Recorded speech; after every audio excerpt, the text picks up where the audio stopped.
L'émission Rencontre est rendue possible grâce à la participation de Décor RT, créateur d'ambiance.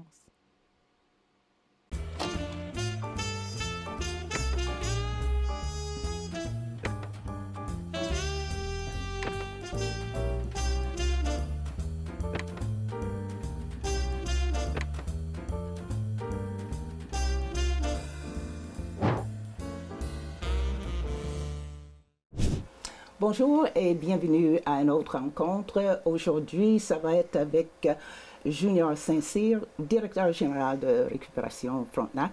On verra que ses plans de match sont souvent changés durant sa carrière, mais aujourd'hui, je vais essayer de voir qu'est-ce qui le propulse. On va parler de ses forces, la motivation, l'empathie et aussi les défis comme gestionnaire. Salut André. André. Ben, c'est André. André Junior. Oui, ben André oui. Junior, mais toi, c'est surtout Junior. On nomme Junior Saint-Cyr. Oui, parce que ton père était André. J'ai dit que tes plans de match sont souvent changés. C'est parce que le premier plan, mais tu as suivi les traces de ton père, mais ça, c'était pas le plan au début. Au début, non, c'était vraiment pas le plan. Écoute, mon père, moi, il est machiniste de métier. Il a suivi sa formation ici là, à Thetford. En passant, mes parents sont originaires de Thetford. Mon père, Saint-Maurice, ici, là, dans la paroisse. Oh. L'ancienne paroisse Saint-Maurice. Saint-Maurice, oui. Ma mère de Black-Lake. Puis, mon père, il a fini l'école en 1963, là, quand il avait étudié comme machiniste. Puis, quand il est sorti de l'école, il s'est retrouvé, en fin de compte, là, confronté à aller travailler dans la région de Montréal. Puis, c'est à ce moment-là qu'il a commencé à prendre de l'expérience. En 1964, mes parents se sont mariés à Sherbrooke. Et moi, j'ai vu le jour, en fin de compte, en 1966, mais à Montréal. À Montréal? À Montréal. OK. Ouais. Fait que genre, écoute, en 1968, c'était le retour dans notre grande région de Thetford. Région de Thetford, c'est ça. Ouais, ça fait que j'ai grandi ici. J'ai grandi ici. Puis effectivement, mon plan de match, c'était pas de devenir machiniste comme mon père. Au contraire, ce que je voulais, moi, c'était, en bon français, de chauffer des trucks. Hein, d'être un camionneur, puis de chauffer des trucks. Chanter un peu de country, peut-être en même oui, temps. avec les bottes de cow-boy, là. Puis, mais c'était vraiment là, l'objectif que je m'étais ciblé. Et qu'est-ce qui n'a pas marché avec ce plan-là, là? Ben, ce qui n'a pas marché, c'est que, tu sais, quand on est jeune, des fois, hein, on pense, on a des rêves, mais la perception qu'on a des choses, comme je dis souvent, c'est pas tout à fait la réalité. Fait que quand j'ai eu ce rêve-là de m'en aller, ou plutôt de faire une carrière comme camionneur, j'ai suivi une formation en mécanique diesel à l'école de métier ici à Thetford, sur la rue Montfett, qui est maintenant rendue le tremplin. Et je me suis rendu compte qu'au niveau de la dextérité, c'était wow, il n'y avait aucun problème avec ça. Démonter des moteurs, remonter des moteurs. Mais quand il arrivait le temps, en fin de compte, de toucher à des composantes plus spéciales, comme des pompes à injection, non seulement je n'étais pas bon, mais ça m'intéressait, mais vraiment pas. Ah, OK. Non, je trouvais ça trop compliqué. Puis moi, je voulais pas me conseiller basket. Là. Je me suis dit, garde, là, Non. je ne vais pas suivre un cours, en fin de compte, pour que ça soit compliqué. Puis l'objectif, en fin de compte, c'était qu'après que j'aie suivi cette formation-là, Thérèse, c'était d'avoir accès aussi à une formation pour la conduite de machinerie lourde qui se donnait à ce moment-là à Plessisville. OK. Fait que j'ai décidé d'abandonner. OK? C'est pas ça qui me plaisait. Fait que j'ai tout mis de côté, considérant que j'avais une certaine difficulté au niveau du plan de cours, au niveau de l'injection. Fait que j'ai mis ça de côté, puis je me suis... Et le deuxième plan de match, c'était quoi? Ben, le deuxième plan de match, j'ai eu besoin d'un petit repos, un petit répit. Fait que durant l'été, durant les vacances estivales, plutôt vers la fin de l'été, j'ai décidé d'aller faire ce qu'on appelle une run de tabac. Dans notre temps, c'était la mode, ça. Puis là, j'avais 18 ans. Fait que j'ai dit, je pars au tabac, puis ça durait entre 6 et 7 semaines. Puis quand je suis revenu de là, moi, je n'étais pas inscrit pour aller à l'école, puis pas du tout, là. Tu avais gagné de l'argent. Ben puis, oui, j'étais revenu avec, si je me rappelle bien, c'est 1350 $ là, en 6 semaines de travail. Mon Dieu, puis pour un qui restait au présent, dans le présent, tu étais riche. Ah, moi, j'étais riche, là. Fait que moi, mon plan de match était fait. Je m'achète une moto, là, environ 700-800 $, puis je m'achète un bazou, comme on disait dans le temps, à 700-800 $. L'important, c'est qu'il y ait un bon système de son à l'intérieur, puis des belles roues chromées. Le reste, là, même s'il y avait des pocs, c'était pas grave. Je pense que tu as parlé de ça avec tes parents, mais tu as ajouté que si ça ne fonctionnait pas, mais tu pouvais rester sur le bien-être social. Oh my God, ben oui.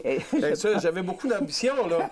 Fait que quand je suis revenu du tabac, là, on me laissait rentrer chez nous, là, le soir même. Mais le lendemain, là, mes parents ils disent, garde, là, il faut se parler. Là, tu n'es pas inscrit à l'école. La première de septembre, elle est déjà passée. Donc, qu'est-ce que tu as l'intention de faire? Là, il va falloir que tu te branches, mon fils, là.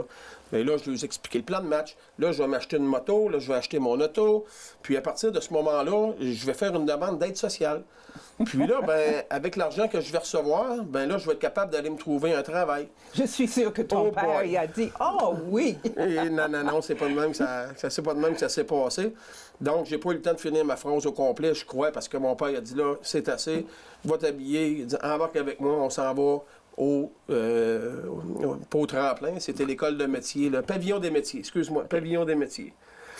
Fait que mon père connaissait les gens qui travaillaient là, plus précisément M. Claude Bilodeau, qui était enseignant là, en technique d'usinage. Et je pense que c'est justement lui qui a eu vraiment un impact absolument important sur absolument, absolument. Je donne des conférences des fois, puis je parle souvent de ce monsieur-là qui m'a inspiré, qui m'a vraiment transmis une passion. Parce que mon père, quand il a dit « Tu sais pas qu'est-ce que tu vas faire, ben moi, je vais choisir pour toi, tu vas aller apprendre l'usinage. » Là, l'usinage, moi, là, je connais rien là-dedans. Mais j'y ai trouvé une passion parce que M. Bilodeau, le professeur qu'on avait, il était tellement passionné. Puis en plus de ça, il faut que je te raconte de quoi, Thérèse. Là. Il était dans sa dernière année d'enseignement. Et le professeur de mon père qui lui enseignait l'usinage, c'était M. Bilodeau. Oh my God! Oui. Fait que M. Bilodeau, quand il a commencé sa carrière, il a enseigné à mon père. À ton père. La dernière année, il m'a enseigné à moi. C'est quelque chose. Oui. Fait que ça prouve que quand il y a des gens alentour de nous, OK, qui nous font évoluer par leur passion, bien, quand quelque part, on peut changer, là, on peut changer la dynamique de notre carrière, oui.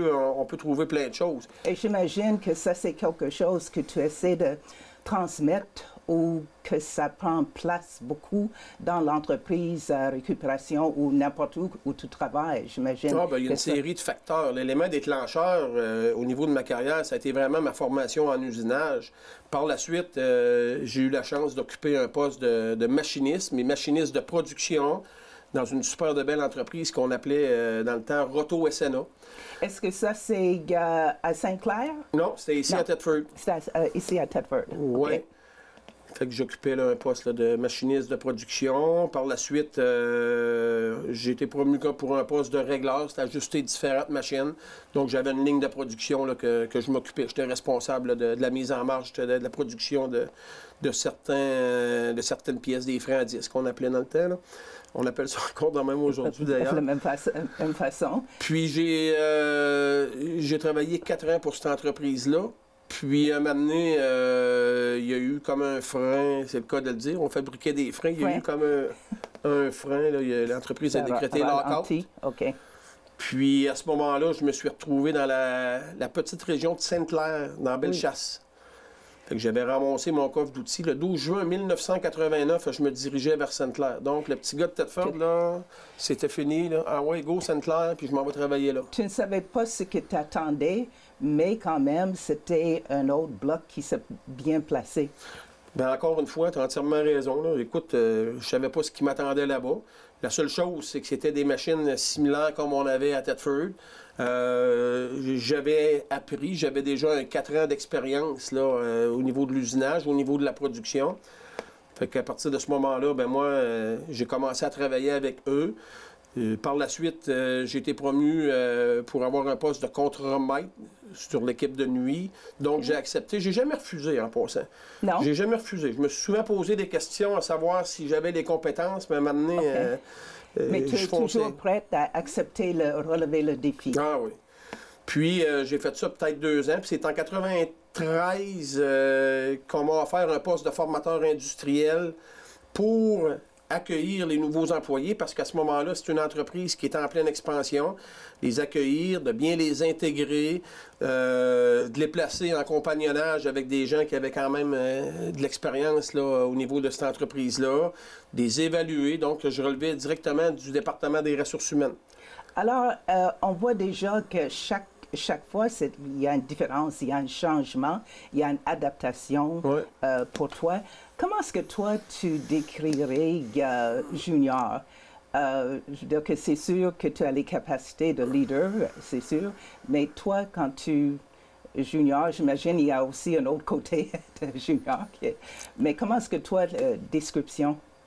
Oui, écoute, comment je me décrirais? À ce moment-là ou maintenant? Ou... Ah, les deux. Sans doute, il y a un changement. Ben, c'est clair que je suis un passionné. Okay, c'est clair. Étant plus jeune, là, j'étais impliqué beaucoup au niveau des sports. J'organisais des tournois de hockey, des tournois de balle. J'ai toujours été très, très impliqué. Je suis une personne qui a quand même assez confiance en moi. Ça n'a pas toujours été comme ça dans ma vie, parce que le fait d'arriver puis d'accepter des postes où est-ce que tu t'interroges, voir si tu as la compétence, bien, tout de suite en partant, ça nous fait un peu chambranler. Mm-hmm. Fait que, surtout quand tu n'as pas étudié dans ce domaine-là. Fait que c'est sûr que ça a pris plus de... Mettons que j'ai manqué de sommeil une partie de ma vie. OK?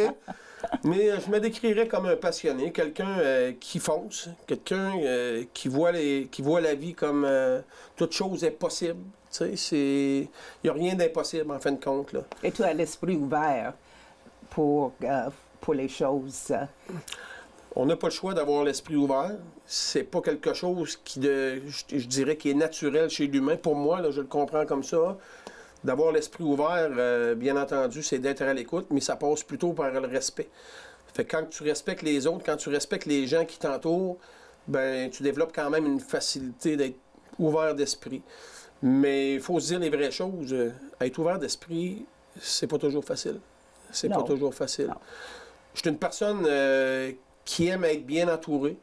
Je suis une personne, en fin de compte, qui aime se faire respecter et qui respecte énormément les autres. Et je pense que ça, tu inculques à l'intérieur de la compagnie aussi le respect. Oui. Puis le travail d'équipe, j'imagine aussi, c'est important. Oui, le travail d'équipe, c'est très important, l'implication des gens. Fait qu'en résumé, là, je suis la personne qui est passionnée, qui respecte les gens, qui apprécie le développement des compétences des gens qui m'entourent. Puis en même temps, ben moi, ça me permet d'évoluer. Okay. Parce que ma carrière aujourd'hui, ce que je fais, c'est que j'ai toujours été entouré de personnes qui m'ont appris des choses. Donc, je suis un curieux. Hein? Tu me demandes de me décrire, là, je suis un curieux. Quand il y a un piton en quelque part, il faut que je pèse dessus pour voir s'il y a une trappe qui va ouvrir. Là. Je me suis déjà fait bien jouer des tours de même dans ma carrière, là. Mais je suis très, très curieux. Donc, c'est ça, tu es allé à Sainte-Claire pour une période de temps. Après ça, tu étais formateur, tu as dit industriel. Oui. Et après ça, je pense que tu as ouvert ta propre compagnie pour former des gens. Oui, ben c'est en 2001. J'ai décidé, en fin de compte, de réorienter ma carrière différemment. Je me suis dit, ça fait quand même 6-7 ans que je suis formateur ici dans la même entreprise, que je respecte énormément parce qu'ils m'ont donné la chance là, d'accéder à un poste comme ça. Puis, j'ai décidé de démarrer ma propre entreprise, mais pas pour former des machinistes. C'est plutôt pour former des formateurs. Parce qu'au début des années 2000, les formateurs en organisation de travail, ça prenait beaucoup, beaucoup d'ampleur. Fait que les entreprises, surtout avec les nouvelles politiques au niveau de la formation industrielle, puis la loi du 1%, fait que ça devenait comme une mode. Fait que moi, j'ai profité de cette mode-là, puis j'ai démarré ma propre entreprise comme consultant en formation. Puis j'ai eu la chance de donner de la formation dans des commissions scolaires. J'ai eu la chance de travailler dans des grosses entreprises pour justement développer des formateurs à l'interne. Alors, c'est là que c'est intéressant parce que c'était pas juste industriel. Tu allais former des gens dans différentes... Ouais. Donc, ça prenait une certaine connaissance ou... Ben, ça prenait une certaine connaissance, oui. J'avais déjà développé des habiletés, monté des plans de formation. Okay. J'avais quand même beaucoup de contenu, là. Okay? J'avais quand même vécu des choses. Puis quand on parle de l'approche avec l'humain, ben, quand ça fait 6-7 ans que tu donnes de la formation aux gens, ben, on s'aperçoit en fin de compte que ça prend quand même plusieurs couleurs de gants. Fait que si je donne de la formation à Jean, ben à Jean, lui, ça prend telle sorte de couleur de gants parce que Jean, il faut le prendre. Exactement, c'est très bien dit, Thérèse, il faut s'adapter. Et ça, j'ai eu la chance, en fin de compte, avec le métier de formateur, de m'adapter avec les différentes personnes là, qui m'ont entouré. Fait que oui, j'ai eu du succès là, lors du démarrage de cette entreprise-là. Ça m'a permis de comprendre quand même beaucoup de choses. J'entendais toujours les gens, des fois, parler en mal de la compagnie. Hein? Le boss, il est ici, le boss, il est ça. Puis, mon rôle de consultation faisait en sorte aussi que je participe à des comités de direction.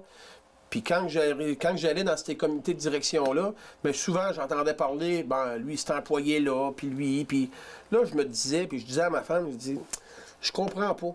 Pourquoi, en fin de compte, qu'on se lève le matin pour gagner notre vie? Puis quand, quelque part, on va jusqu'au point, des fois, de se détester, là, tu travailles dans la même organisation, je veux comprendre, je veux aller plus loin dans ma carrière. Puis c'est là qu'il y a une partie de ma vie qui s'est réorientée différemment. C'est que c'est ouvert un poste de directeur d'usine dans une entreprise adaptée de Sainte-Marie-de-Beauce. Ça, c'était éducatif pour toi, je suis sûr. Certain. Écoute, là, ça a été... là, j'ai dit, j'ai de l'expérience en usinage, j'ai de l'expérience en production, j'ai de l'expérience en formation, j'aime les gens, mais pourquoi pas? J'ai jamais fait ça, moi, là. Puis j'ai pas étudié pour être directeur d'usine, mais j'applique. Là, on m'a fait passer une série de tests 2 fois. Là, on m'a rencontré en entrevue. Là. Et tu as passé, tu as été engagé. Mais tu n'attendais pas d'avoir pas la clientèle, mais les employés avec certaines difficultés. Avec des limitations fonctionnelles. Oui. Mais pas du tout. Donc, qu'est-ce que tu as appris ou qu'est-ce que ça...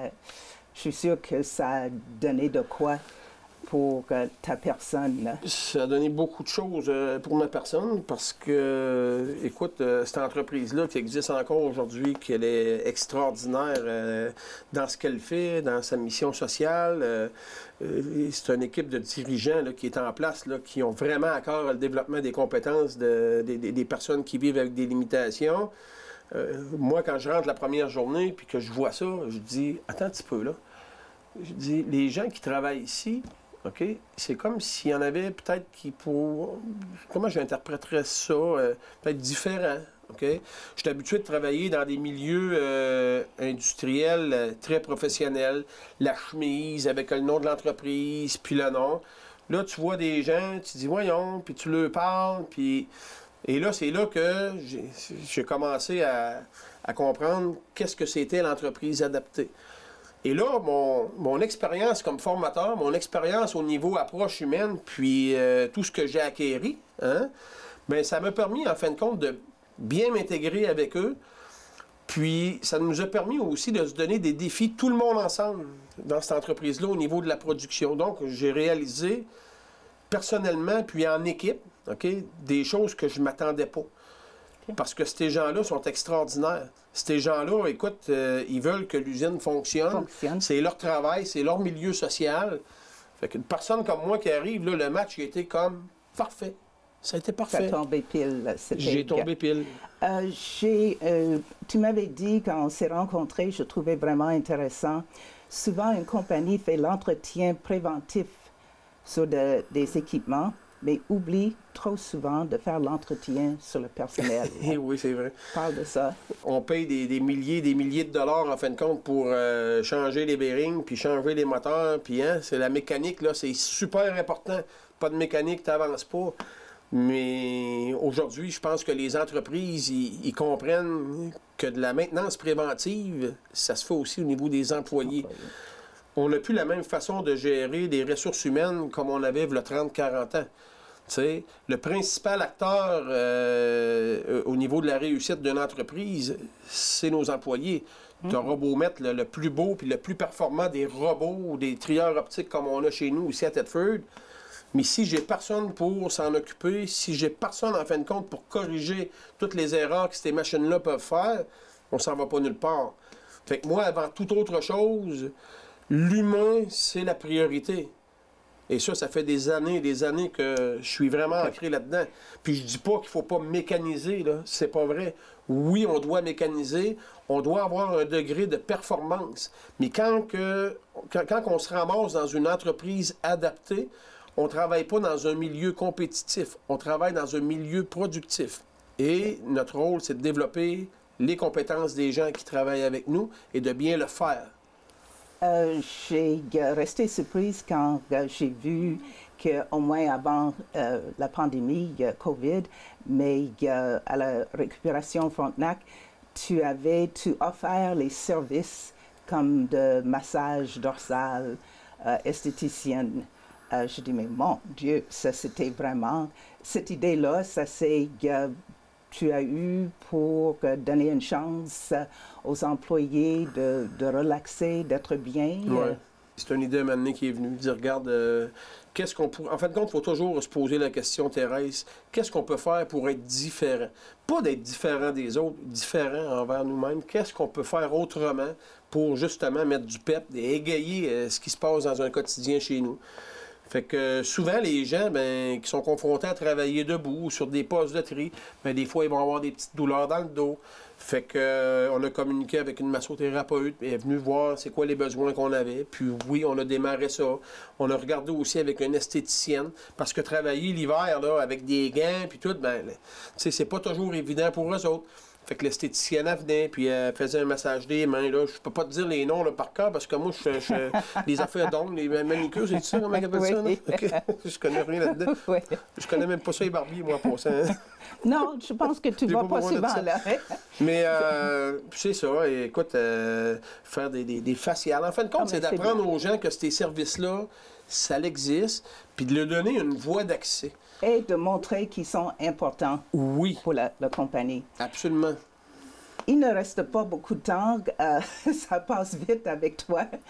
Noël s'en vient. Comment est-ce que tu fêtes? Est-ce que tu fais de quoi spécial à Récupération Frontenac pour l'équipe? Est-ce qu'il y a des façons de fêter spéciales? Toutes les années, nous, on le sait qu'on vient de sortir de 2 grosses années de pandémie où est-ce qu'il y avait quand même des restrictions. Cette année, là, à moins qu'ils sortent à la dernière minute là, puis qu'ils nous interdisent de faire des choses, on fait toujours des gros parties de Noël. Okay.